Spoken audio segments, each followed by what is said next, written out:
जय वडवी या आदिवासी युवकाच्या हत्येच्या निषेधार्थ नंदुरबार येथे आदिवासी समाजातर्फे निघालेल्या मूक मोर्चाला पोलिसांनी दंगलीचे स्वरूप देऊन आदिवासी बांधवांवरती खोटे व बनावट गुन्हे दाखल करून रात्री बेरात्री त्यांना अटक केली। माझ्यावरती सुद्धा खोटा व बनावट गुन्हा दाखल करून मला रात्री अटक करून पोलीस अधीक्षक श्रवण दत्त, अपर पोलीस अधीक्षक आशित कांबळे, गुन्हे अन्वेषण विभागाचे पोलीस निरीक्षक हेमंत पाटील, पोलीस निरीक्षक पोलीस ठाणे नंदुरबारचे हेमंत कुमार पाटील यांनी मला जातीवाचक, अश्लील व वाईट शिवीगाळ करून अमानुषपणे मारहाण केली, माझ्या हत्येचा प्रयत्न केला। या प्रकरणी त्यांच्यावरती गुन्हा दाखल करून त्यांना अटक करा व त्यांना सेवेतून बडतर्फ करा अशा स्वरूपाचा तक्रार अर्ज माननीय अध्यक्ष राज्य पोलीस तक्रार प्राधिकरण मुंबई यांच्याकडे मी दाखल केला होता।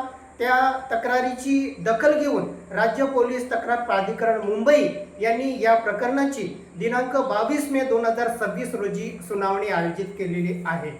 पोलीस कस्टडीत मला मारहाण झाल्यानंतर सरकारी रुग्णालय नंदुरबार येथे 8 तास माझ्यावरती उपचार करण्यात आले आणि सरकारी डॉक्टरने माननीय न्यायालय नंदुरबार येथे मला मारहाण केल्याचा पॉझिटिव्ह रिपोर्ट सादर केला।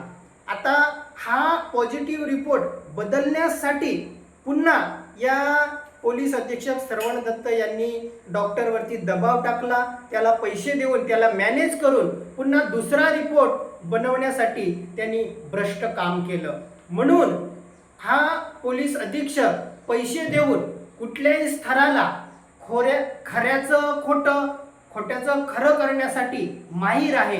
म्हणून राज्य पोलीस तक्रार प्राधिकरण येथील ही तक्रार दाबण्यासाठी, स्वतःला वाचवण्यासाठी हा पुन्हा तेथे मॅनेज करण्याचा प्रयत्न करेल का, तेथे एखाद्याला पैसे देण्याचा प्रयत्न करेल का, किंवा आणखी कोणकोणत्या पद्धतीने हे प्रकरण दाबण्यासाठी प्रयत्न करेल, याच्याकडे जनतेचं आता लक्ष लागून आहे। कारण की या पोलीस अधीक्षकाने आपल्या पदाचा, वर्दीचा, अधिकाराचा दुरुपयोग करून पुढाऱ्यांच्या इशाऱ्यावरती सूडबुद्धीने, भ्रष्ट पद्धतीने, असंविधानिकरित्या 9 सामाजिक कार्यकर्त्यांवरती सूडबुद्धीने हद्दपारीची कारवाई केली आणि या पोलीस अधीक्षकाच्या या भ्रष्ट कारभाराच्या विरोधामध्ये, याच्या मनमानी कारभाराच्या विरोधामध्ये नंदुरबार जिल्हा वकील संघाने 2 एप्रिल 2026 रोजी नंदुरबार जिल्ह्यातील सर्व कोर्ट कामकाजावरती, न्यायालयीन कामकाजावरती बहिष्कार टाकला। असा हा एकमेव पोलीस अधीक्षक श्रवण दत्त नावाचा हा पापी, नालायक, भ्रष्ट अधिकारी नंदुरबार जिल्ह्याला लाभलेला आहे की ज्याच्यामुळे नंदुरबार जिल्ह्यातील कोर्ट कामकाज बंद ठेवावं लागतं। याच्यापूर्वी अनेक पोलीस अधीक्षक होऊन गेले, परंतु अशा पद्धतीचं कोर्ट कामकाज कोणी बंद केलेलं नाही। या पोलीस अधीक्षकाने सर्व जनतेला त्रास करून ठेवलेला आहे। सगळे लोक याला त्रासलेले आहे, वैतागलेला आहे, तरी सुद्धा हा सुधरत नाही आहे। याला जाणीव व्हायला पाहिजे की जिल्ह्यातील कोर्ट कामकाज बंद ठेवलं जातंय। सर्वसामान्य जनता याच्या विरोधामध्ये, पोलिसांच्या विरोधामध्ये प्रतिक्रिया देत आहेत, देशभर संघटना निवेदन देत आहेत, तेव्हा याला कुठेतरी लाज वाटायला पाहिजे की आपलं कुठेतरी चुकत आहे।